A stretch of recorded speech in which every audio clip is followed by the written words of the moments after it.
Welcome to the Hollywood Outsider, an award-winning weekly entertainment podcast. In this episode, we're discussing spoilers, movie traps, and our topic this week, we are going to revisit our perfect summer movie soundtrack with Volume 2. Let's get on with the show.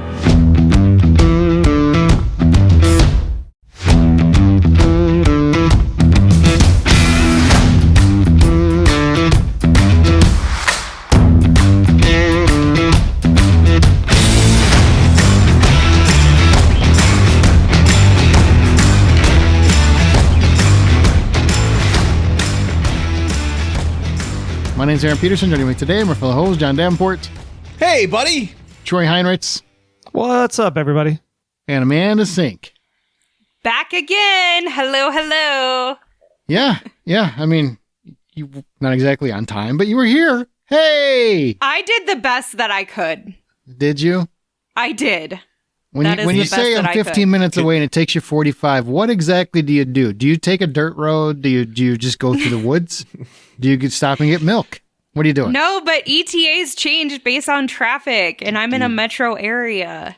Hmm. Can you do somebody else's best moving forward? I don't know if I'm capable of Aaron's best. No, you're not, because you'd always be on time. Because he has a strong enough backbone to be like, nope, I got to shut this down. I got to go home right now. Yeah, that's what you do when you actually have appointments.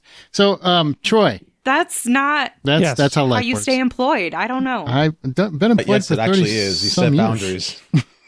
You probably should have picked somebody else to take that example with. So, Troy. Yes, sir. Question for you. Shoot. You just went to Ren Fair, and I want to know, did you enjoy it? You said it was the first time you've ever been to a Ren Fair. So, number one, tell people what Ren Fair is. My understanding is nerds dress up to get lucky. That's what I understood it. Is that not what I'm... Well, I mean, nerds dressed up for many reasons to get lucky. They don't have to necessarily go to the Ren Fair specifically. I mean, they could just do LARPing. They could just do D&D games in their basements. You know, nerds are actually probably better off than jocks in a lot of ways, to be honest. I agree. Yeah, I mean, nerd chicks lately are kind of hot. Yeah, John, when you call them nerd chicks, they love that. Yeah, just keep going with that. But the Ren Fair is a place that kind of clearly depicts sometime between like the 1200 to 1500 kind of medieval times era in the world. And so you go and they have like vendors that sell different corsets and jewelry and dragon things and knight things and swords and bows and all kinds of fun stuff. And then they sell all this random like food that you would get that was more period authentic type food. One of them was a Scottish egg, which was a hard-boiled egg rolled in a pork sausage and then deep fried. And that was what you had for one Scottish egg. The problem with the Ren Fair is that it costs $40 to get in and $15 to park. And then everything inside is like $10, $15, $20. So it is literally a money trap for geeks. Yeah. Just like everything else on the planet. So overall, did you have fun? That's my question. Did you have fun? You take the money out of it. It's a great time. It's a lot of fun. Yeah. The key is that it's so much bigger than I ever thought it was. It's like 30 acres, like wall to wall shows and things to do. So you have to go with a plan. If you go with a plan, much better experience. We just kind of was like, let's go here. Let's walk there. Let's go over there. And then it got to be about, I don't know, 1 p.m. and there was no more room to walk because it was so crowded with people. And then at that point, it was like, no, I'm out of here. It's just too much. It's too overwhelming. As I say, on a 70-degree day with very minimal crowd, it's an awesome time. There's a show on HBO Max or whatever it is you want to call it called Ren Fair, where there's this town in Texas that's owned by a guy that all they do is it's all a town built around running a Ren Fair. And I've watched the show. It's fascinating. I've also gone to several Ren Fairs myself, and I never feel like I got gypped out of my money or anything when I go there, because it's the ambiance is always great. Dealing with the shows that you get to go see is always great. The jousting is always great. My favorite part is when you get an actual falconer that goes and shows up, because I love birds of prey and I love being able to see the falconer do his thing there at a show. So I just think Ren Fairs are fun. So I've never spent anything less than $200 just to walk into a Disney park or a Universal park. So yeah, it evens out. So the jousting, do they use like Nerf spears or whatever? I mean, no, it's real. It's real stuff. Oh, really? It's real? They're really jousting? They're really jousting. So they have injuries. I don't know if they're using more collapsible, not collapsible. I promise you they are for safety regulations. There's no way that they're having real sword fights too. Yeah. They're really decapitating people. Like they're really putting them. No, they're not decapitating. Are they hanging folks? What are they doing? How real are we getting at this Ren Fair? It's real stuff. They got people with real swords, real whips, real stuff. There's Jacques the Whipper who goes to all these different Ren fairs and does a whole show there. Dude, Jacques the Whipper's amazing. That guy's so good. He's from Orlando, I think. Is he like Indiana Jones with that thing? No. Oh. Or is this like a BDSM thing? Is that what we're talking about? Because if you got like that's off here. No, we don't need to be doing that right now, right? No. Keep your freaky shit out of this podcast. We don't need to know. John's responded. Troy hasn't. So no, Jacques the Whipper is just a really good Jacques comedian. And I had a great time. Let me just tell you. He's a great comedian that knows how to work the crowd, and the crowd fits, very specific Venn diagrams of LARPers, Dungeons and Dragons. So he makes the jokes appropriate, which is really good. Mm-hmm. Mm-hmm. Yeah, they had a fire whipper. That was cool. A fire whipper? Yeah, they like lit the whips on fire, and then they were doing all kinds of like. That's kind of cool. Which you would see maybe at like a Hawaiian luau type thing, but with whips instead. I'm in. Luau you. All right, well, moving on. So Keanu Reeves and Chad Stahelski are executive producers on John Wick: The High Table. It's a new TV show, so we are getting more John Wick without the John Wick part of it. Written by the Old Man co-creator Robert Levine. The story in John Wick: The High Table picks up directly after the end of John Wick Chapter 4, and apparently John Wick has left the world of the High Table in a tenuous position, and a collection of new characters will look to make a name for themselves while some of the franchise characters remain committed to the old world order. You're not going to get actually John Wick, you're just going to get new characters in that. And I'm just curious, Amanda, I know you're a big John Wick fan.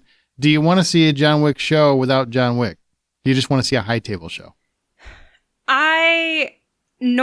I feel like instinctually I want to say no, right? Because John Wick is what makes it such a phenomenal series, franchise. Keanu Reeves in particular makes it phenomenal.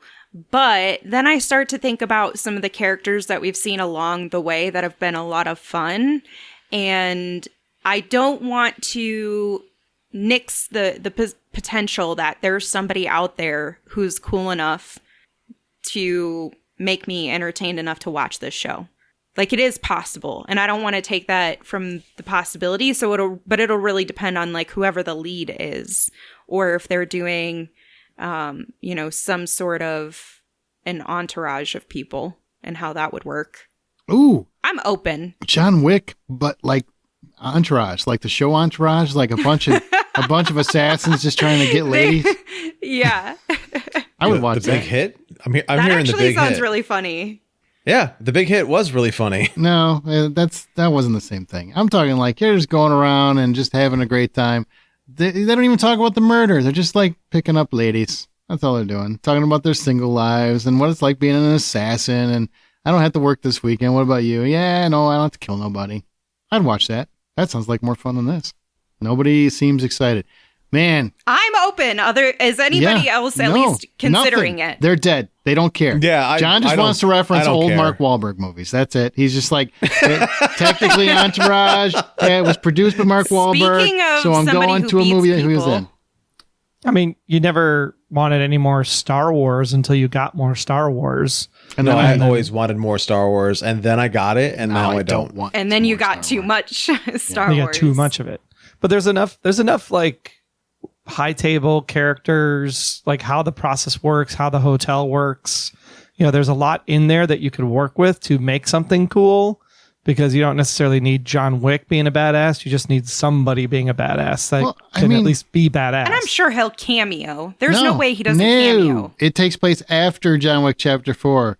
Spoiler alert. He died at the end, allegedly. That doesn't mean there's not flashbacks. Okay? Sure, there's always the chance that Keanu will return. You heard it here first on the Hollywood Outsider. Yeah, we totally exclusive. We're scoopers. We can just do that. That's what scoopers on Twitter and X do now, right? They just like, oh, I got the scoop. And they just throw out some random idea they had. And then when it comes true, oh, man, see, I called that 5 years ago. I'm like, dude, that person they didn't even know they were going to do that at that time. But okay. Yeah. John Wick's twin brother comes to avenge John Wick. I mean, they just had the Continental and nobody watched it. So it was also on Peacock, wasn't it? Nobody has Peacock. Yeah. I have Peacock, Jackass. Well, everybody has it, but nobody realizes that they have it. I realize I have it. There's nothing on it I want to watch on it. Since we're talking about streaming channels, I do want to really quickly tell you guys that I got this very strange notification from Xfinity, which is who I have my internet through. I was checking it because my internet seems to be lagging today. Mm-hmm. And so I was checking that and it's like, by the way, for an extra $30 a month, do you want Netflix, Apple TV Plus, Peacock, and something else that I can't remember for an extra $30 a month? And I was like, dang, it is the start of going back. Oh, to the bundle. We've officially started it. We're going back to cable for sure. I was like, immediately 40 channels on cable? That means like I might be able to have access to football? Done. Done. And major Netflix companies. is already $20. They've got major companies coming together now. You got Max, Disney, and Hulu like teamed up for a bundle. Whoever thought that was going to happen? Because they collectively want that cable. They want that cable back. Oh, they can taste it. Tastes sweet. It's smart. They got us for a little while, but they're coming back. We were so And again, happy. there was nothing wrong with it. The thing that people wanted was the right to Ads. be able to cancel anytime without a hassle. My issue is ads. I will pay the cable companies if they're not giving me ads. That's fine. My issue Absolutely. is taking I'm not the getting time ads. to cancel. Like that's effort on my part, and I'm busy. So I'm like, I don't want this anymore, but I want to take the 3 minutes it's going to take to like pull up the account and then cancel and then have to re-up when something I want to see comes back on or whatever. I'd rather just throw money down a hole. And it turns out the hole wins a lot. I need to send you an invoice and put you on automatic payments just so that you forget that it ever happened. Somebody made an app to actually track this, so you can actually track which ones you're streaming your account is linked up to, so you know when to cancel and just keep playing. For clarification, we are not sponsored by them because they do sponsor a lot of podcasts. Do but they? if they're open to sponsoring us, wink, wink, nudge, nudge. Just in case one of them's listening.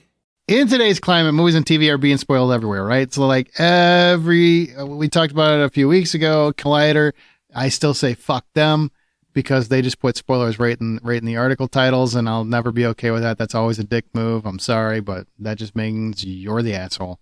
Whenever there's like a big movie or a big TV show, Deadpool and Wolverine, which we talked about on our last podcast, go listen to that if you want the full spoiler cast review.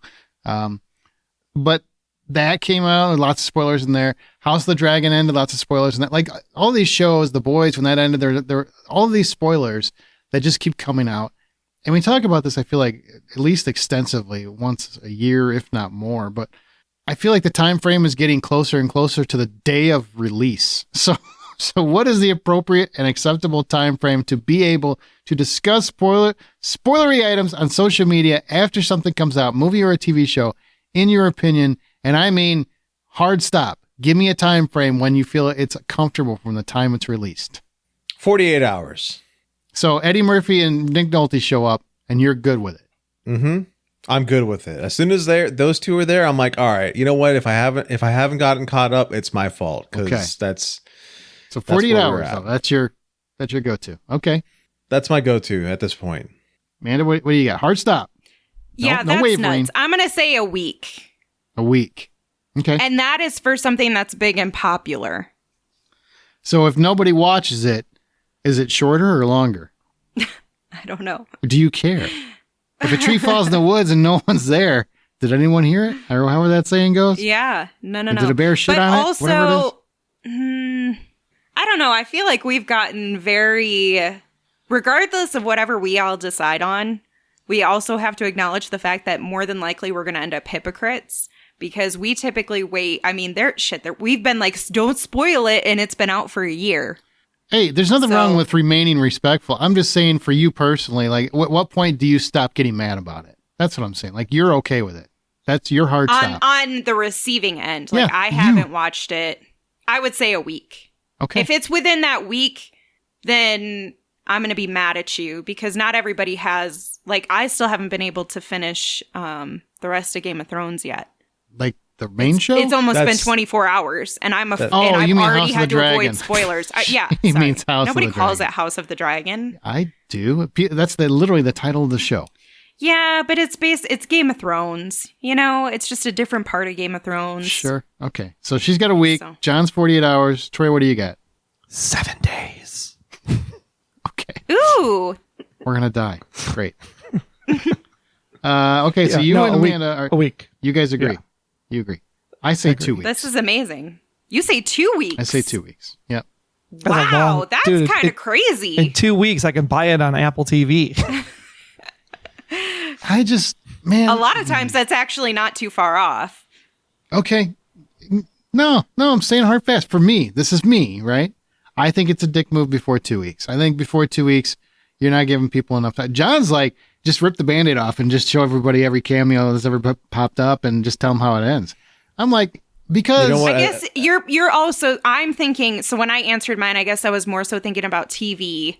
But when you answer yours, you're thinking about movie theaters, I can tell, because I know part of your, I shouldn't say I can tell and I know, but I feel very strongly. Don't you mansplain this? that more than likely you're also thinking about having 2 full weekends to be able to like get to it. Yes. If you can't get so to it 10 the first days. weekend, the second, 10 days. 10 days. There we go. 10 days. That's interesting the way we thought about it. I mean, I was thinking like 2 weekends in my head, but I was like, who's going to say 10 days? Me. All right, 10 days. That's what I'm going with because I do want 2 weekends. Now, TV is probably going to be a week because if you really want to watch it, get on it, you know. But I do see people... Because if not, the next episode's going to be like previously on and spoil it for you anyway. Yeah, exactly. Sure. I mean, don't get me wrong. We're always going to try to be respectful and not spoil stuff that just came out. Like, we just don't do that. That's not our thing. But man, people still get mad. It can be like a year after something came out and like, man, I just saw a meme about this. It ruined the whole thing. I'm like, dude, you had a year. Like at some point, you have to take some accountability here. Like I'm still 2 seasons behind on the boys.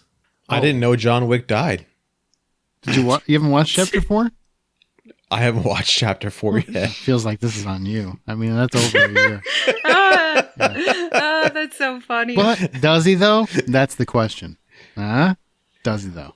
You don't really know. Does he though? So I mean, the reason why I say 48 hours is it's more so like, I mean, we understand what the world of media is supposed to work. It has to do something fast. It has to do it quick because once the diehards show up and do their thing and spend their money, then it's on social media or whatever article or trash or whatever that garbage is that people read to drive more people to going to the theater again. So it's not just the hype. It's not just, just the movie itself. Sometimes it's the excitement because somebody goes, oh, you know what you're going to be able to see when you go to Deadpool and Wolverine? You're going to be able to see the Iron Hulk in there and it's going to be badass. And you're like, I'm going to go see the Iron Hulk. That's going to be badass. There's no Iron Hulk, Troy. You can put your headphones back on.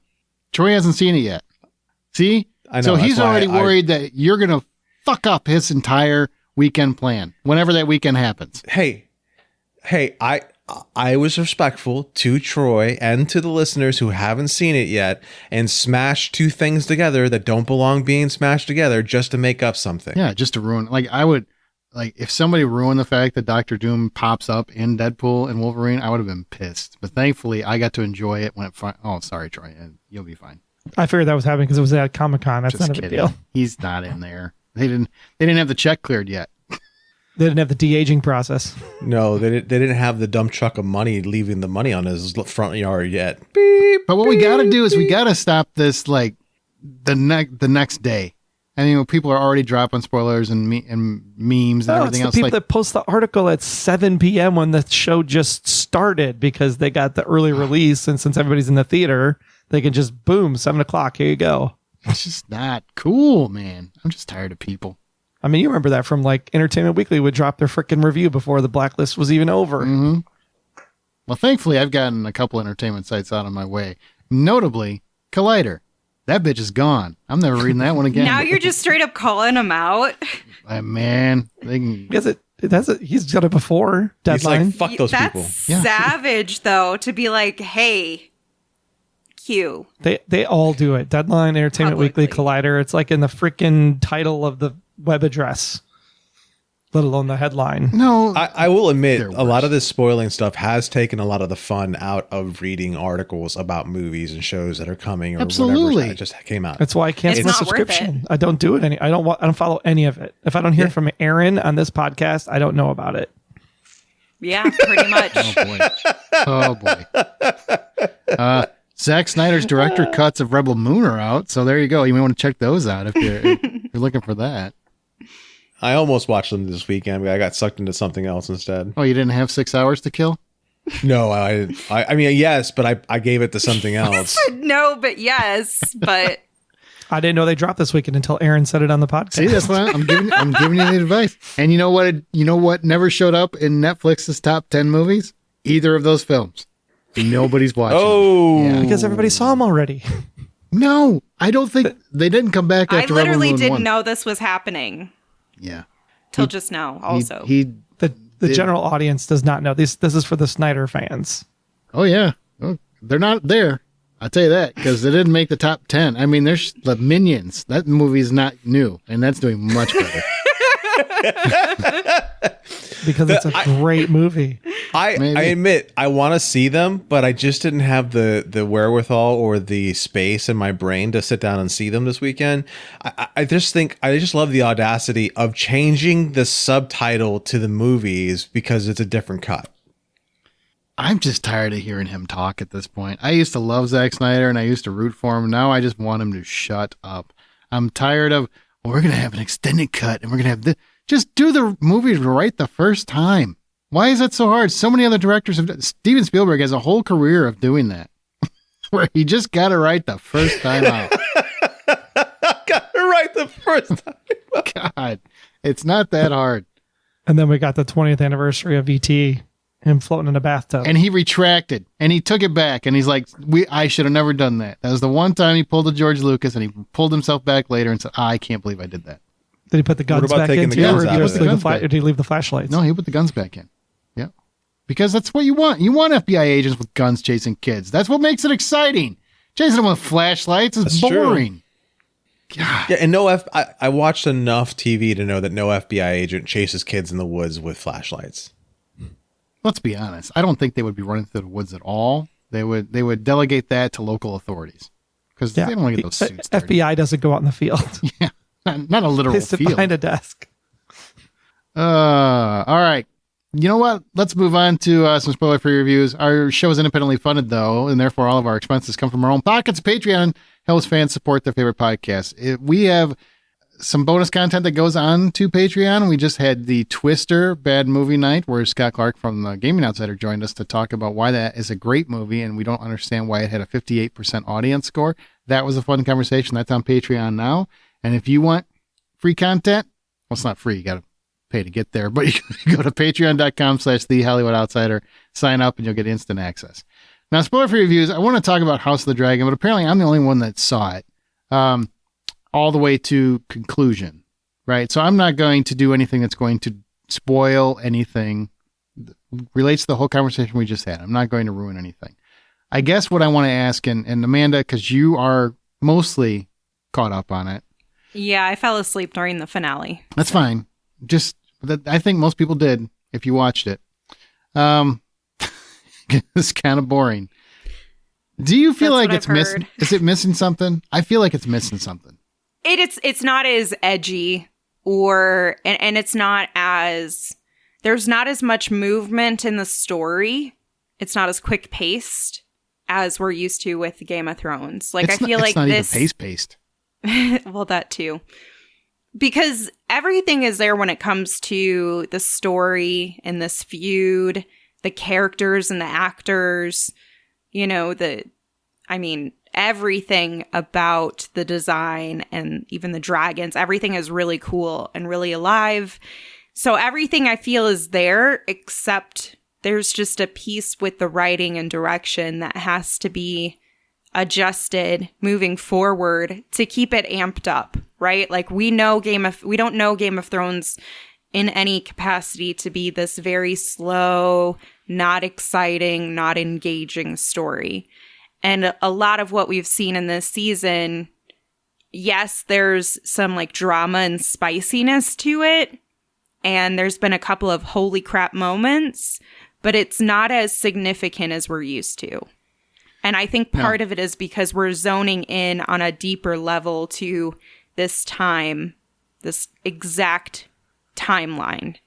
And so it feels more drawn out than I think we're used to. I think you come in with expectations. I think that's the problem, because you did Game of Thrones already, and it was a different kind of experience going through that show of like, what the hell am I watching every single season? Well, yeah. And now you have that expectation of it has to be at that, finale level. I don't agree. We're just not slow. I just don't. It just think feels it's very good. slow. The first season was slow. No, the first season was slow. The first season was better. The first season was better. Is better than Game of the Dragon, Game of Thrones, or House of the Dragon. House of the Dragon. Yeah. First season, yes. I thought you were talking about the first season of Game of Thrones was slower, and I would agree.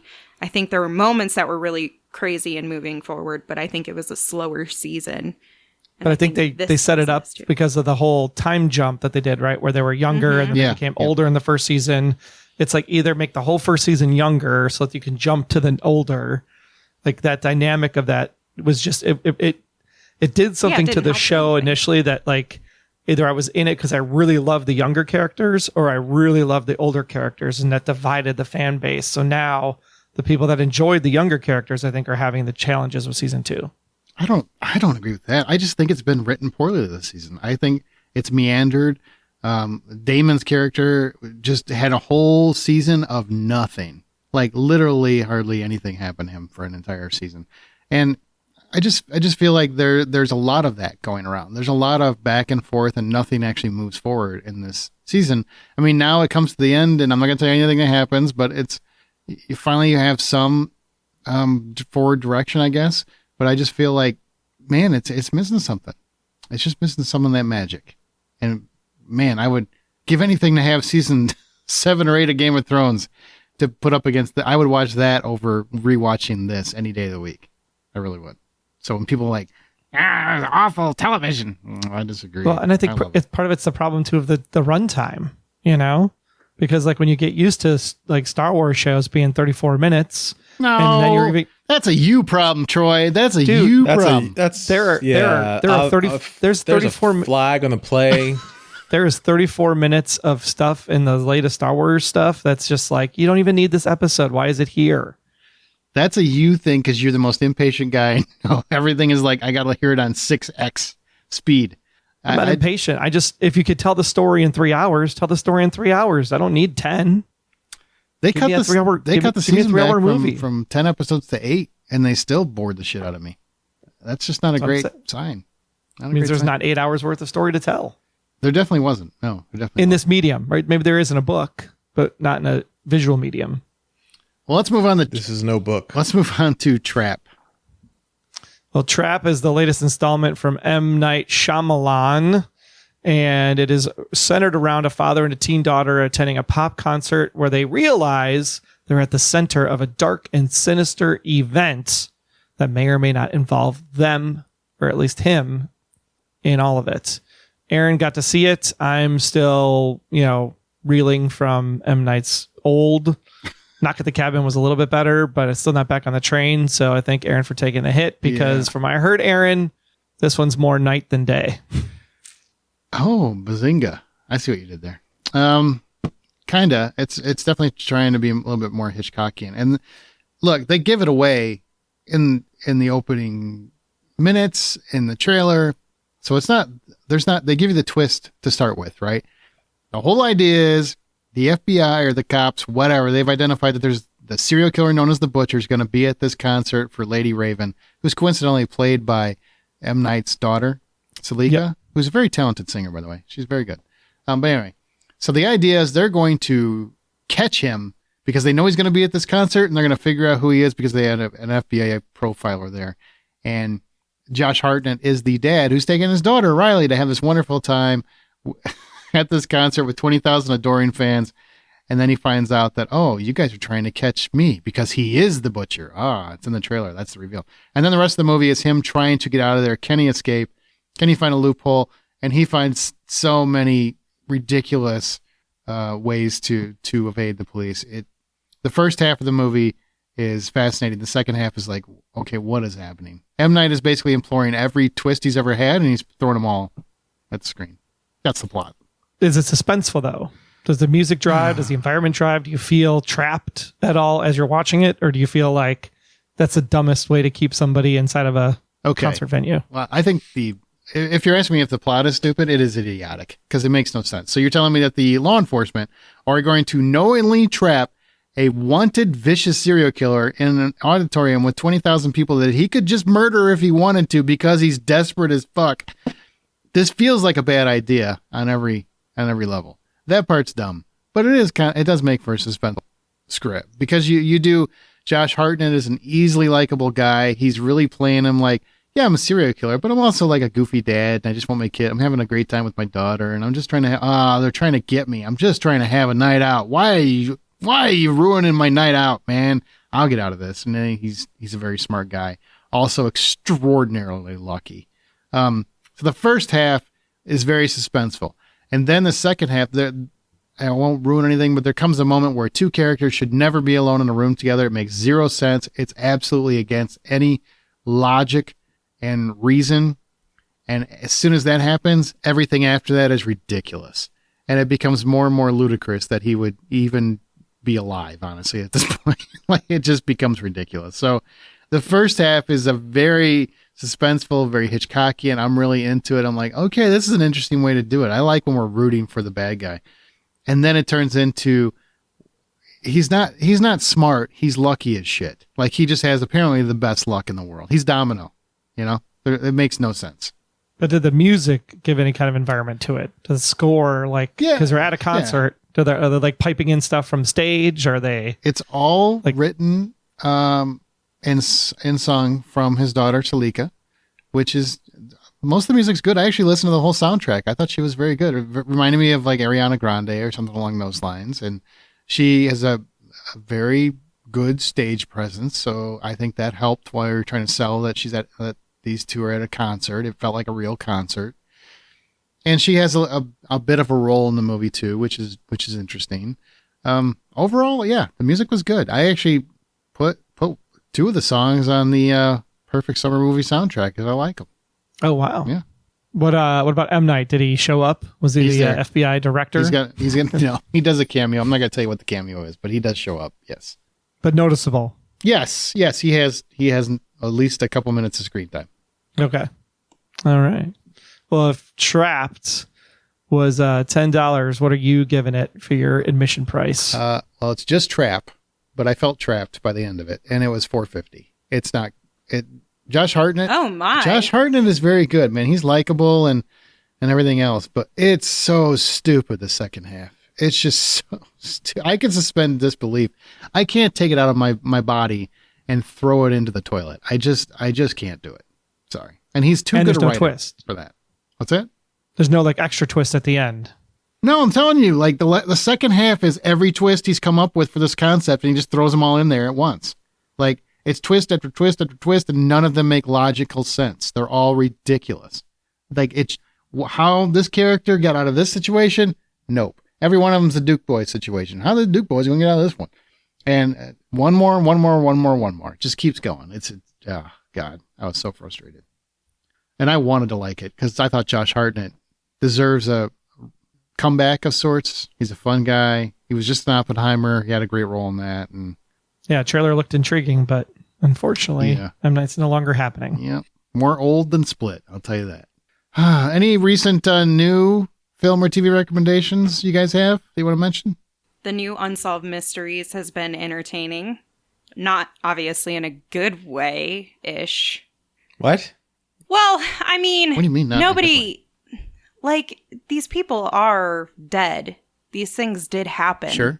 So I don't really want to be enjoying the fact that they never got closure, but it's very interesting. Gotcha. If that makes sense. You can say it's a good show to watch. It is. It's a good I just time. didn't want to say enjoying. Watching. She's just saying I'm not soaking I'm really up appreciating the joy of dead. I'm not taking dead people. pleasure in that part of it. Is all. Just a clarification. Did you see the? Anyhow, did you let's see move the along. one where there was like all the blood and they can't. Her name was Amanda. They can't and they can't figure out what happened. She was to her. 31. It's terrible. Terrible. Just like me. She had a dog that was also a lab. Trust me, Aaron, I had way too many similarities. I was like, these windows are getting locked up. Yep. These doors are staying locked. I'm keeping my gun next to me. It's a creepy story because I don't know. There's so many things I could pose questions to. And I'm like, I don't understand. I don't get it. Did you watch the episode? The whole thing. Yeah. Yep. Okay. The other thing that was cool is they started the season volume 4. The first episode is about Jack the Ripper, which was really cool. Because that's like a prolific story. I didn't like that one just because I've read enough about Jack the Ripper in my lifetime. But if you don't know much about it, it's very cool that they kind of go through it. And they give you the list of suspects and things like that. Yeah, I think it's especially because a lot of people have read about it, but maybe haven't seen something that depicts it. And so like having the scenarios recreated. I've seen Jack's back. Jesus. I guess that's fair. There have been a couple movies and stuff. But anyway, my point was just that it's not graphic, but also gives you a lot of insight into like the depravity of the cases and the situation itself. He was sadistic. He was sadistic. Yes. Did you walk away with a theory of who Jack the Ripper was, or do you still, you're like, I don't know? I think I'd need a little bit more. I'd have to really start researching because I'll be honest, I knew about Jack the Ripper. I guess I just never like really explored the case itself. So I think I would still need more deep diving investigation before I could come to a good conclusion. I think you gotta really get that English accent going to really understand. You'll be like, hello, cheerio, things like that. That too. That's how you get into the mold. Oh, I'd like to apologize to all the people from London. Don't apologize for me. That was spot on, bitch. It was a little embarrassing, but also the Simone Biles documentary on Netflix has been interesting too. So you can check that out. They've done a few episodes there, and it ties in with the Olympics this year, but it's kind of recapping what her struggles were with the last Olympics when she withdrew from Tokyo, and the progress she's made and what things contributed to it. You know, obviously having the assault case come out about Larry, like kind of really drew some things forward for her, and contributed to the mental health sabbatical she needed, but also her return. And so it's also like the inspiring side of it too, of like, okay, we're going to the Olympics, we're doing this again, we're training, we're getting ready, and now we're here. So she's a very impressive woman. Very much. Very talented. Have you watched Good Girl's Guide to Murder? I tried. I got bored. I like it. I like Emma Myers.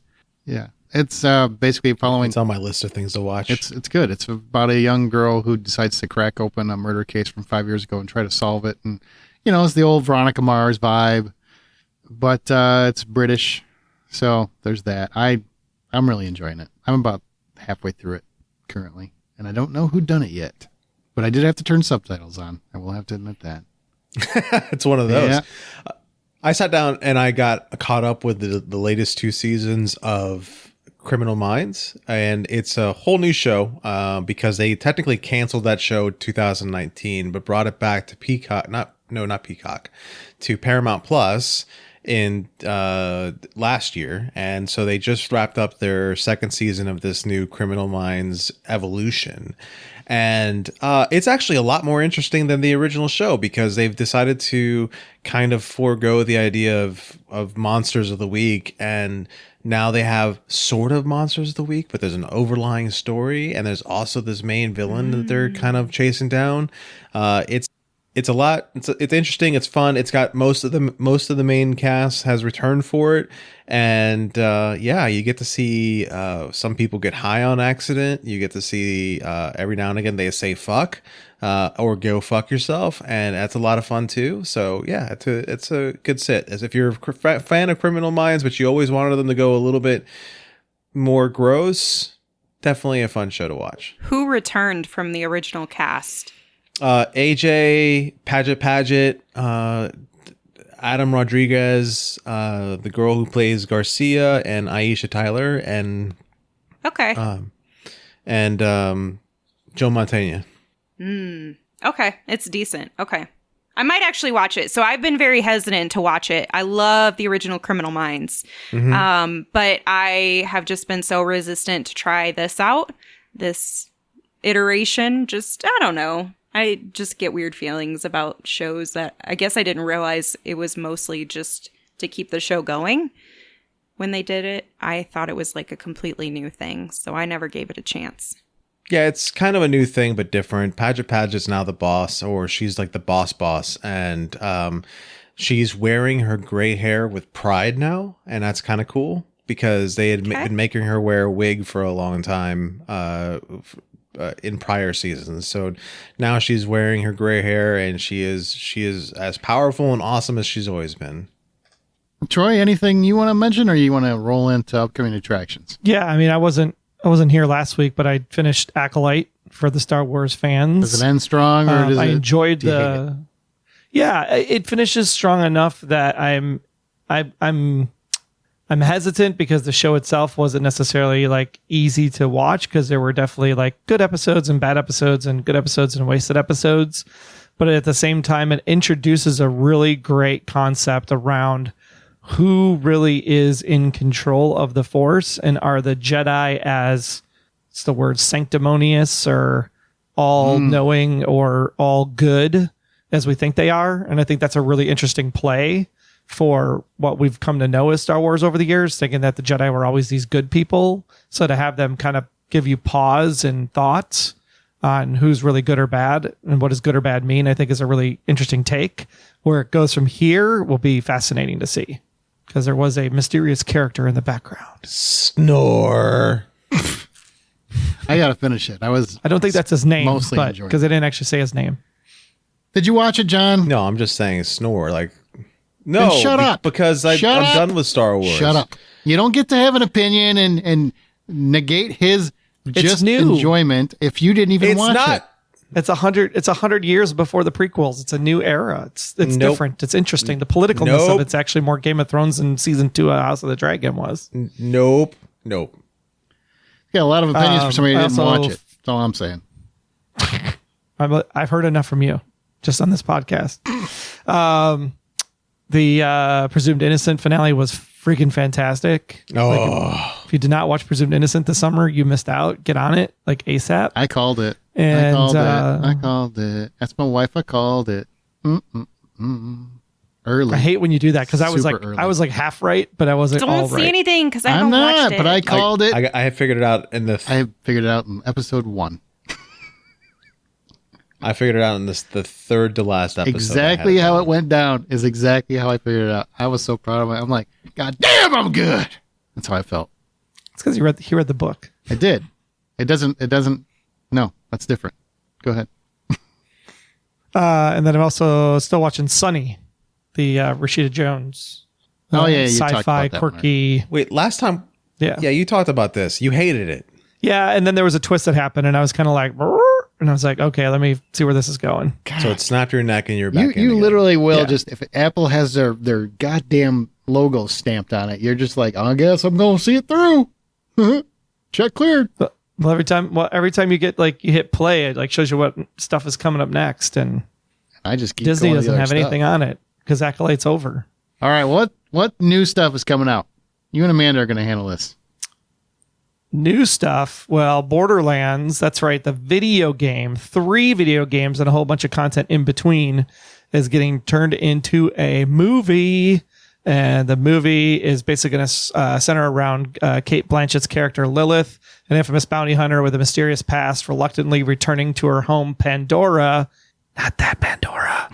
And it's the most chaotic planet in the galaxy. Her mission is to find a missing daughter of Atlas, which is played by Ramirez, and the universe's most powerful SOB. The game's a lot of fun. The trailer and effects look like they're about what you would expect them to be for a video game adaptation. I'm not sure about this one, but it does have Cate Blanchett, Kevin Hart, Jack Black, and Jamie Lee Curtis. So how could you go wrong? Nobody knows what you meant by not that Pandora, by the way. Yeah, they do. Avatar. Maybe you don't know what he meant. Nobody by that. gives a shit. I did. I laughed. God, why do you hate on Troy? You didn't like his show. Now he can't do a joke right. What did he do? Are you mad he went to Run Fair without you? Is that what it is? It's exactly what it is. I totally wanted to go to Ren Fair with him. Figures. Me and Troy would have a good time there, but he would bitch about how much it costs the whole time. The whipper. On another note, we have It Ends With Us. A girl named Lily has just moved and is ready to start her life after college. Lily then meets a guy named Riley, stupidly spelled R-Y-L-E. No offense if that's how your name's spelled. And she falls for him. As she is developing feelings for Ryle/Riley, Atlas, her first love, reappears and challenges the relationship between Lily and Riley. So this one has Blake Lively, which is the only reason I'm interested in seeing it. Yep. Very interested in seeing it because of her, and also very interested to see if my hair will be any nicer with her new hair collection, Blake Brown. Available now, only at Target.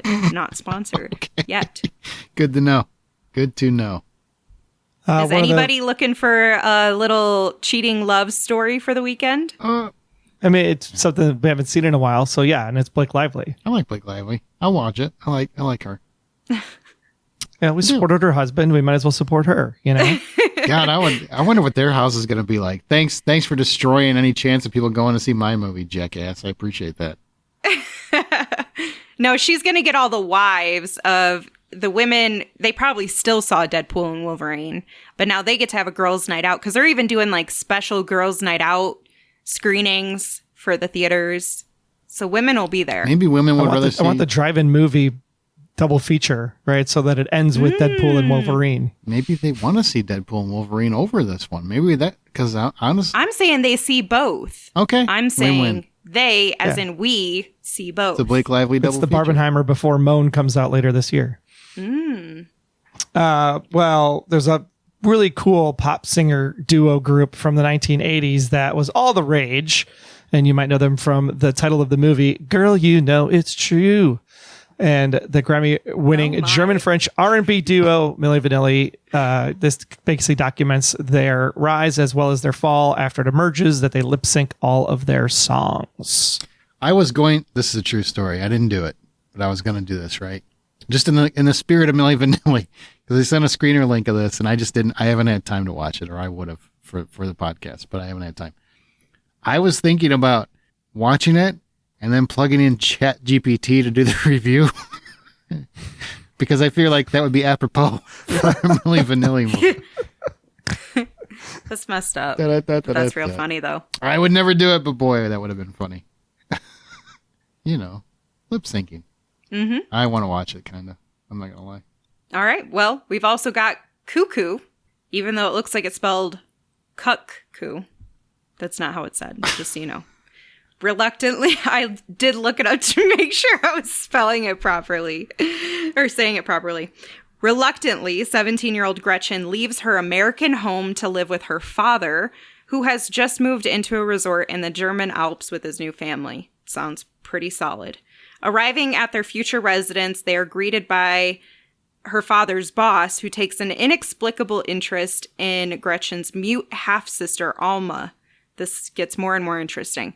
Something doesn't seem right in this tranquil vacation paradise. Gretchen is plagued by strange noises and bloody visions until she discovers a shocking secret that also concerns her own family. It stars John Malkovich and Hunter Schafer. Hunter Schafer you probably remember from Euphoria.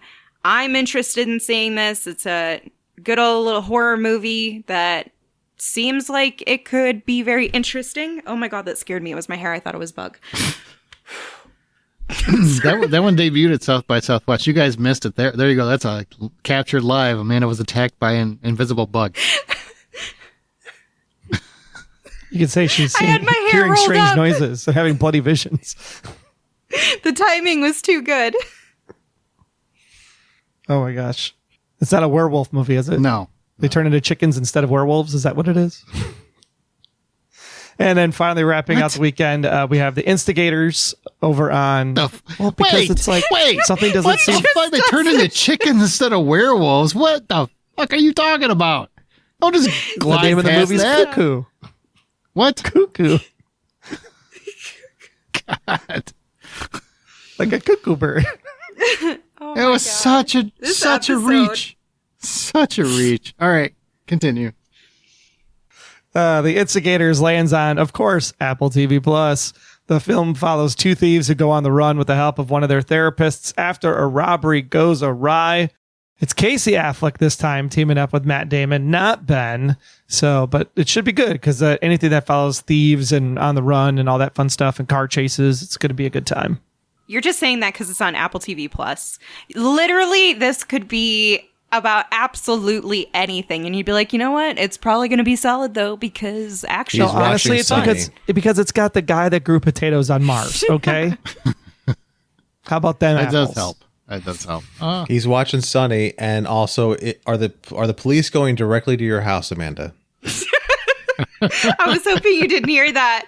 I had to mute so quickly. I'm in a different neighborhood these days. Let me just tell you. I tell you. Well, speaking of traps, we're gonna move on to the hoe trap. They're still going. What movie or TV trap that you've seen throughout the years is the one that horrified you or impressed you the most? And you can pull from anywhere. I don't care. My very favorite one is from. I can't even get it out. Is from Better Watch Out when they start testing the traps from Home Alone. Which one? I'm trying to remember. The paint can Oh, one. yeah, Where and like they yeah. were having this whole argument where they couldn't decide as to whether or not the paint can would either kill somebody or just really hurt him, and the outcome was great. I mean, I'll do practical and theoretical because you can't pick one, everything in Goonies ever. is amazing. Yeah. Well, because I didn't know if my theoretical one would work in the context of what you put in here. So, I mean, but Goonies is always my favorite. I love the pipe organ and the is it A sharp or is it B flat? Others will all be flat. Yeah, that's good. I think that whole situation with the falling floor and all that and getting that open, I think that was a great way with the Fratellis coming up. It just creates so much suspense. But I think actually one of the better traps theoretically is the Truman Show. Like the fact that they created an entire place to keep a guy in for 30 years and not know that it was his life being broadcast for over 10,000 days. Like that whole concept, I think is just, if I found that out about myself, like I'd probably freak the F out. And now people volunteer for it. Yeah. I mean, that's reality TV. People just love it. They sign up. But they at least know it's happening. The difference is this guy didn't know it was happening. No, I get that. I'm just saying, like that's how far we've come as a society. When Truman Show came out, people would not have thought that was something they would ever want to do, and now people do it every day. Amanda, what do you got besides police surrounding your house? They're coming for me for probably a speeding ticket, if we're being honest. I've got some unpaid police bills. Yeah, you should probably take care of that. Yeah. I should probably do that. I would say, well, first of all, it has to come from a Saw movie for me. When I think about a trap, and I think I know where Aaron's going to go with his, and mine just has to go down the rabbit hole of horror. And so my number one would be from Saw when Amanda, coincidentally enough, gets in a bear trap on her face. Oh, Do you guys remember the one I'm talking about? Yep. That's the horror. Oh, it's so brutal to think about, and then the timer's going down, and there's just so much at stake in that situation, and you think about being in that position, and it's just mortifying, and that's got to be probably, I think, one of the most gruesome ones to just sit through of oh my God, what will happen? What will happen? Where do you think I'm going? I'm curious. I have an idea. I feel like it might be related to Indiana Jones. Nope. Oh, okay. Oh, that's where I thought he would go too. Temple of Doom. We are All right. going to Interesting. die. What did you go with? I love that one. I do love that trap. The trap where she's got to put her hand through the bugs and everything. Oh God, that'll get me every time. Ugh. But nope, that's not it. Well, first, if people love trap movies like Saw and things like that, I definitely recommend a movie called The Collector. If you haven't seen it, it's a very, very low budget independent film that I freaking love. And just go watch it blind. I'm not going to tell you what it's about, but go watch it blind. It's a great movie if you like traps like that. But the movie I love for its trap, its intricacy, the horror of it, how just fucked up it is Old Boy, which is... Oh, wow. If you've never seen Old Boy, that's a 15-year trap, 15-year revenge trap in the making, and it's brutal, it's horrific. This guy is held hostage for 15 years, manipulated, tortured, then released and manipulated to go forward on a course of action that, once he realizes what that course of action is even more horrific than anything that came before it. It's just one just mental trap that this poor guy is just caught in a loop, and it's all because of a mistake he made. And I just love that one. If you've never seen it, that's also go in blind. Don't Google it. Don't look at Wikipedia. Don't look up the plot. Yeah. Just watch it. Just watch it. And you can watch the American version too if you want. It's fine. It's not as good as the original, but it's not bad. Oh, the original is actually streaming on Netflix right now. I'd watch it. If you've never seen it, give it a watch. And just don't read anything about it. Just watch it. So Unless good. this is a different Old Boy. Make sure Nope. you watch the right Old Boy. Josh Brolin's in the remake. All right. Now let's go to our From the Outside In topic.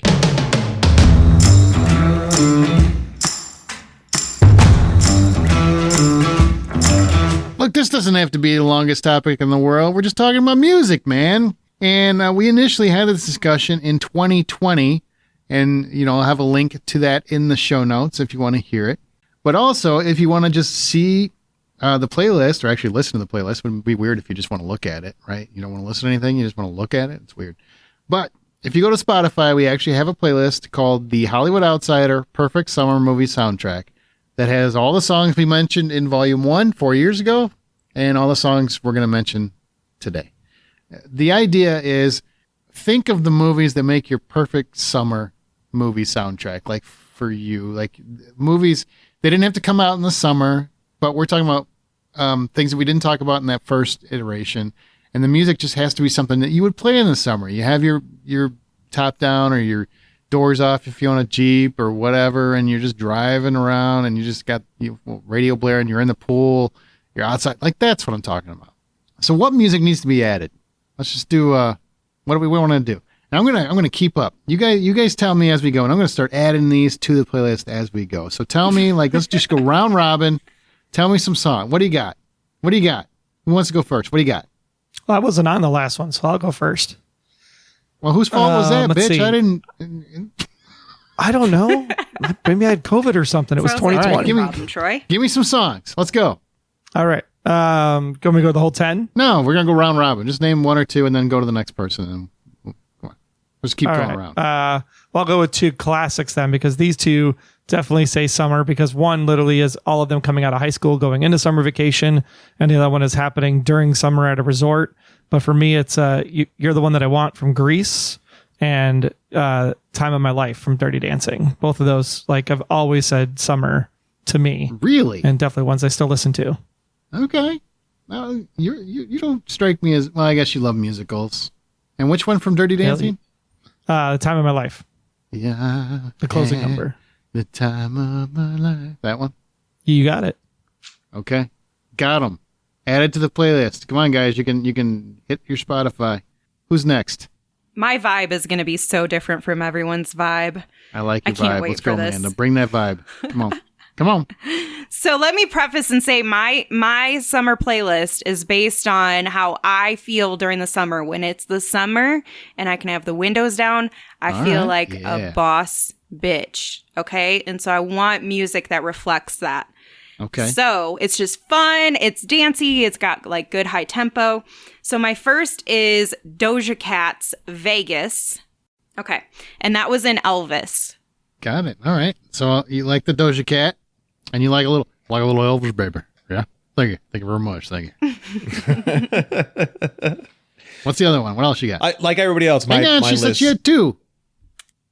I mean, I have plenty, but I I was know. just saying, like, Just I'll do go two one at a by time one, so we can but- get this list okay. going here. Okay, cool. So my next one was in Empire, the show, and it is Shabuzi's A Bar Song, parentheses, Tipsy.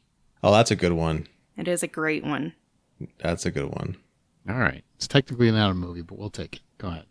I went movie or TV show, so I definitely stretched it. Yeah, well, I'm sure you But can there's a find website movie that lets had you that song. search. So that's why I did movie or TV show. okay. Go ahead, John. Let's keep it rolling. I just wanted to make sure I had permission to speak before I started speaking. You're losing this it. time. It's going away pretty quick. That's all I'm saying. So my first song I'm going to pick out because, like everybody else, I want something light, something fun, something that I can listen to on a run as I run. I know I don't look like it, but I do. So my first song is from Kid Lario and Justin Bieber, which is "Stay" from Free Guy. It's a good one. It's a very fun song, very light and lively, and it's got the right kind of beats to run to it. Okay. And then I'm going to go a little bit different from the Minions, Rise of Gru. I'm going to do Turn Up the Sunshine from Diana Ross and Tame Impala. What? All right. What do you mean, what? Just I don't know. I just don't picture you watching a Minions movie. That's all. It happens. Sure. I'll give you my two first. Dance the Night and I'm Just Ken from Barbie. Yeah, I picked Barbie to start with. And I love ashamed of those. it. Yep. They're there. Boom. Yeah, that's pretty great. Those are good. Those are good ones. Troy, back to you. I mean, we just saw Twisters, but nothing beats Van Halen in the original Twister for summer because summer is storm season. So when you got Humans Being just blasting, right? Shine on, shine on. So old good. Sammy Hagar. Is that the name of that Yeah. one? Humans Being? Is that the name of the song? Humans Being. Yes. I added some Twisters songs that I'm going to talk about. Yeah. I went old school. Okay. And then another one, like just being outside in the summer is always great. So I think of being like Into the Wild, great soundtrack done by Eddie Vedder. Hard Sun on that soundtrack is so good. It just makes you feel like you're like outdoors, enjoying everything. These are good, man. These are. I'm already feeling like more of the summer vibe. You know, I just feel a little more into it, a little looser. My songs are going to make you feel very loose. Very, very loose. Sexually or just in my Yeah, wearing baggy honestly, jeans? because they're such a vibe. They're just like dancing music. Is it and, like your word of the summer? Is that your brat? What vibe? Is that my vibe? It's my vibe? I don't know. I guess I'm just younger than you because it's so common. This is like my vibe. Right. Tell us, man. What is your vibe? This. What? Oh, you want my next song? Yeah. Yeah. What Oh. the fuck? Two of What is them. your goddamn vibe? I can't picture it in my head.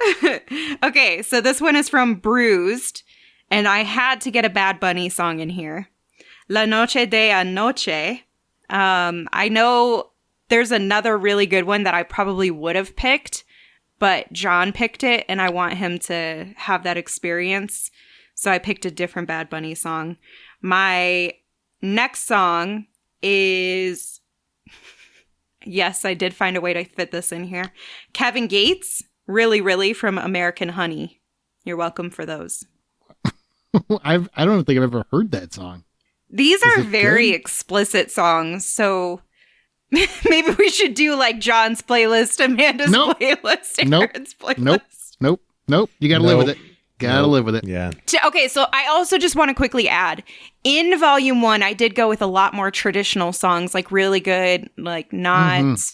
And now you're ruining Not it. explicit You're just throwing songs. it all away. I switched up the vibe. Yes, you heard that. The vibe for this one intentionally. I created a theme that I wanted to go with. I wanted high tempo, like pop, rap, or like Latin music. And then I have one or two really random ones in there. Well, Just to throw you off. You were the first one to throw Bad Bunny on this list. Anyone who's listened to Bad Bunny knows that's not clean. That's true. Oh, well, I started with Doja Cat, so there's that.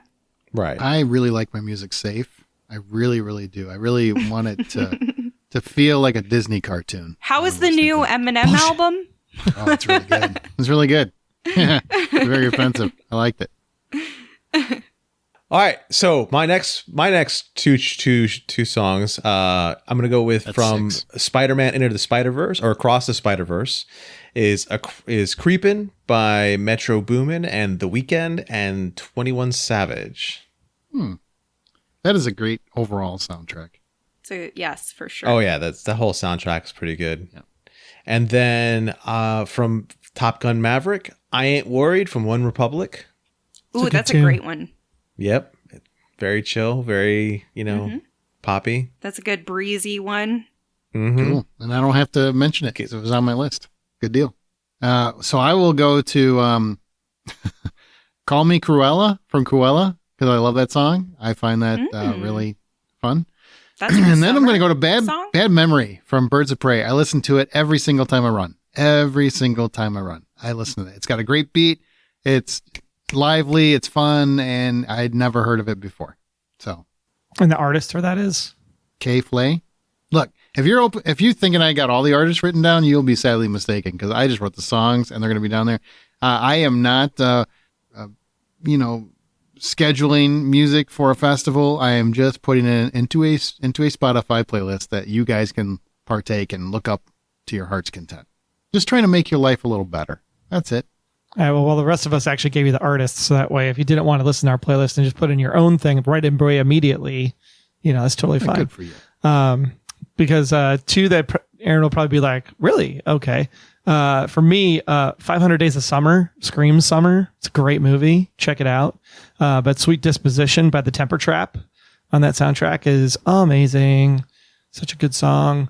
And then nothing says summer like skateboarding at the skate park or BMX biking on the jumps and the ramps. And I think Lords of Dogtown was a great skateboarding movie. You should check it out. They have a great tune on there called Space Truckin' by Deep Purple.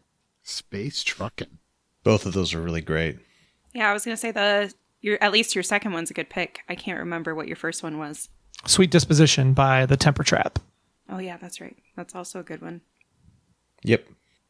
So my next two, one is Megan Thee Stallion's Cash Shit, which this is a stretch. I know. I think it might be, I don't know.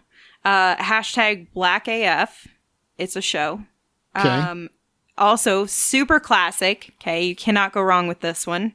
Smash Mouth's All Star from Shrek. Wow. That's going to be stuck in my head now. Thank you very much. Hey, Yeah, now you're an all-star. Yeah, everyone. Oh God, everybody knows the words, Amanda. You don't have to say anything. Yeah. No, it's all in everybody's head That's right why now. I just started it. Get paid. All right, so my my next two from Bullet Train, Titi me pregunto from Bad Bunny. Are you sure about is that? the first one I'm gonna check. Titi me. Hey man, I can't. I know. I have a stutter in English and Spanish. That's the amazing part. All right, it's added. I got it. What does that mean in Spanish? All right, and then from Titi me a question. A question Is the exact it's like I'm thinking. It's a kind of like what he's doing. I'm thinking of. Okay. Is what he's saying in it. It translates in Puerto Rican to Auntie Asked Me. The song is an imaginary conversation between the singer and his aunt, Titi, who asks him if he has many girlfriends.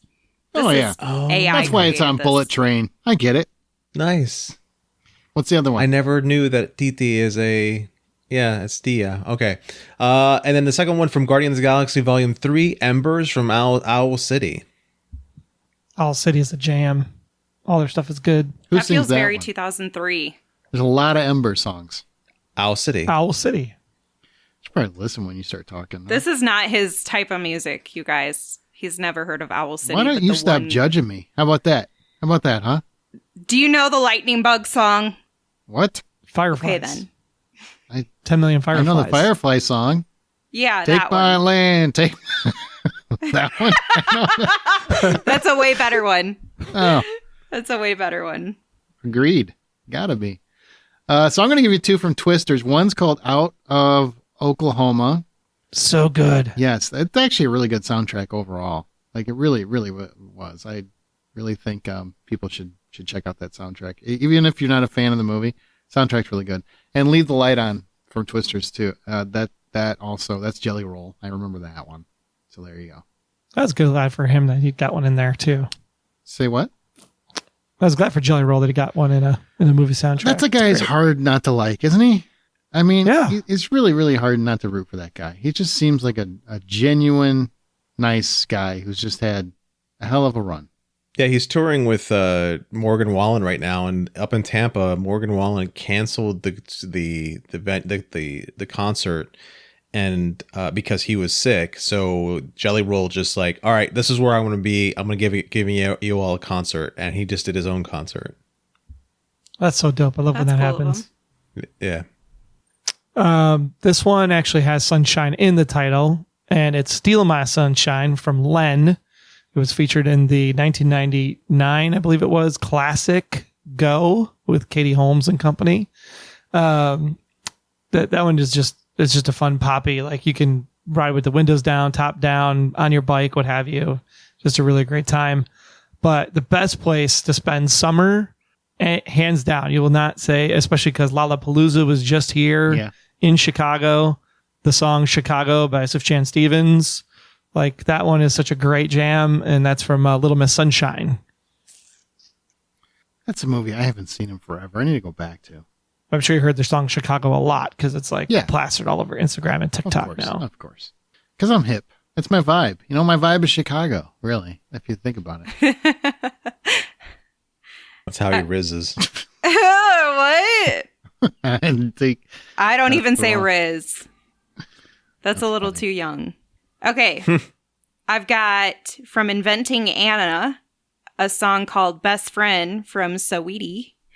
And I love this song because, first of all, it's super fun. Like, part of lyrics are beep, beep, is that my bestie Anna Tessie? And it is just a lot of fun to sing along to. But also, when I think about some of the best summers that I've had, or like some of the best road trips or whatever, it takes me back to my best friend. And so I was like, this would be a really good song to throw in there to kind of represent my girl. Aw. Mm-hmm. It's very cool. That's so sweet. Very cool. And she's also a bad bitch. Is that it? All right. And so was that two? Oh, no, I gave you one. Sorry. Mm-hmm. My second one, I forgot I put this on here, is the song Two of Us, but I need to specify that it's the Michael Myers version from Austin Powers. What? That's funny. Because I need him rapping. That's Random, but funny. That's priceless. I don't know if that's very on funny. Spotify. It might be. You can at least get the Bill Withers version if you can't get the Michael Myers version. Okay. To you, John, because yeah. All right. So now my that's next two. two, Yeah. they're the same artist, only different combination of the same artist. So from Spider-Man Into the Spider-Verse this time, it's Sunflower from Post Malone and Sway Lee. Good choice. And then from Mitchell's and versus the Machines, it's Circles from Post Malone. Those are both Which good. I'm very upset to find out that these songs are what actually Post Malone was, because I had no idea what songs he sang for the longest time until I had to look this stuff up. They never fit what you would expect him to sing. Also, Oh, absolutely not. Yeah. I'm going to be super confused now because I always thought Circles was by Soul Coughing, but Oh my gosh. Okay, well I'm gonna throw in from the recent events. Bye Bye Bye is now gonna be officially on this bad boy. It just is. And I'm sorry, you're just gonna have to live with it. And also the Like a Prayer kind of remix that they did for Deadpool and Wolverine. I've never listened to that song that much in my entire life as I have over the last couple weeks. So those two are definitely on there. Giddy up. And what we got? One more round? What are we doing? One more round? yeah, well, my final two, in the past, July 4th meant summer. And in the past, July 4th meant Will Smith. And Men in Black will always be the song of the summer, hands down. Like it was kitschy, it was fun, and even though it was like a whole like riff on Forget Me Nots, like Men in Black is still a great summer song to like just jive out to. Definitely hands down Will Smith's Men in Black from Men in Black. And then nothing, of course, says anything more than summer than sundress season and the ladies dancing in the bands playing at night and everything. So Lady Marmalade from Moulin Rouge. Wow. That's a good one. Giving it up That's for the ladies. That's a really good one. I love that one. Like how he said that like he's a DJ. Like he's still in college. Giving it up for the ladies. Lady Marmalade coming to you from Moulin Rouge. This is Troy. And WHO. We'll get you, ya on the other side. Christina Aguilera. Boy, has she had a journey. I love her. You be nice. I wasn't being not nice. I'm saying she's had a journey. She was always better than Britney, in my opinion. Oh, yeah, she could sing. Woo! Because she could she's sing. a much better singer. It's not much better. She can sing. Britney can't. She can just put catchy words together. Christina Aguilera can freaking sing. Like she can rival Mariah Carey. Mm-hmm. She's up there. Hands down. All right, Amanda, final run. Let's go. Okay, so first up, and I really don't know how you say this. If I'm saying it wrong, I don't know what to tell you. Bicho tag? I don't know. It's from Carol G. I love Carol G, so I had to find a way to get Carol G in here. And apparently the song was in Heartbreak High, which is a show. Sorry, Aaron, I just kept doing it. So you basically went and found a song, you love a song, and you're like, please let it show up somewhere? Or the artist. I'd be like, how do I get this song in here? And I tried it with so many of the songs that like I'm currently jamming to because it is summer season. Because it's your vibe, yeah. But yeah, and I was desperate to try to find a way to incorporate Kendrick Lamar's Not Like Us. No, that's not better. Because that is currently, I know it's so overplayed now, but that is like such an iconic moment from 2024 summer. Sure. But so what was the song that you're talking about? Beach Show Tag? I don't know Can you how spell to say it. Bichotag. Bichota. My next one is my favorite summer song. It's truthfully anytime the sun starts to come out, which is almost every day here in Colorado, unlike Illinois. And every time I'm driving through the wind and it's blowing in my hair, my face, I roll the windows down and I'm enjoying life. It's to DMX's X Gon' Give It To You. It's already on there. We talked about it on the last one. Son of a biscuit. I must Son have of a done it biscuit. already. But it's worth mentioning. I'm not putting it on there twice. It is. There. Dang it. That's two of my picks that got ripped away from me because you already did Dance the Night Away. Oh, well, this didn't get pulled away from you. It was literally like your suggestion on the last time we did this. Yeah. No, I know. But she brought 10, alternates last time as well. So Sure. I'm Yeah. sure she's got 2 you could pick from. And they're all going away slowly. So the only one I have left is Doja Cat's Kiss Me More. I'm certain it's But I good can't one. remember what that was in. Yeah, I don't think that was in anything. That was just Doja Cat's album. We're not having a movie soundtrack with a bunch of songs that aren't in movies. Just because it's your vibe. Okay, I've got another one. Because Are you sure? they literally made... Poor Jonathan waiting to talk for like 10 minutes now. Okay, but hang on a second. Because they literally made a documentary, so I know for a fact there's no way that this song is not in there. Wildflowers by Tom Petty. Name the movie. His documentary on his life, John. Tom Petty. Oh, that are you? It counts. Okay, I think you're missing the whole point of the project here. But go ahead, John. Go to you. All right. So my last two that I'm gonna go ahead and give up is from the Marvels, "Kiss Me Deadly" by Lita Ford. I love that song so much. It reminds me of the 80s when we first moved to the States. It was on MTV all the time. Love that song. I love it every time it comes up. Lita Ford is a bad bitch. There we go. What movie? I said The Marvels. Okay. I don't know what that movie. I've never heard of that movie. Is that a real movie? The Marvels. Oh, Marvels. Marvels? Captain Marvels. I thought you said marbles. Bro, I was like, marbles. what? I thought you said the marbles. You said from the marbles. and I was about to say, you've got dementia. Thank you for having my back. All right. Tom Petty's Wildflowers was in Parks and Recreation. Ooh, I was going to say, I mean, literally, they made an entire documentary about making that song. So I feel like it counts. Okay. And I got the name done. just in case you You're needed done. it. Tom Petty's Somewhere You Feel Free, The Making of Wildflowers. I'm sure Dojo Cat was also- on there too. Let's Parks and Rec. John, what's your second one? Dojo Cat and Doja Cat are completely Doja. different. I don't care. I'm not a fan of her music. Go ahead. All right. So my final pick, and this is ever since this, I saw the trailer with this song in it. This song gets me pumped. It's on every single running playlist that I make. From Godzilla vs. Kong, the song is "Here We Go" by Chris Classic or Adam Feedley, whichever version you want to listen to. They're the exact same song. Such a badass song. I dig it every single time, and it gets me so pumped. It's called Here We Go. Yeah. Got it. So now I get to wrap this up. I'm going to pick two newer ones. Don't Want to Be Yours from Trap, which is Salika. That's M. Night Shyamalan's daughter. So I thought that was a nice, catchy song, and she does a very good job with it. So we're going to add that. And also, Here We Go from the new Beverly Hills Cop 4 Axel F.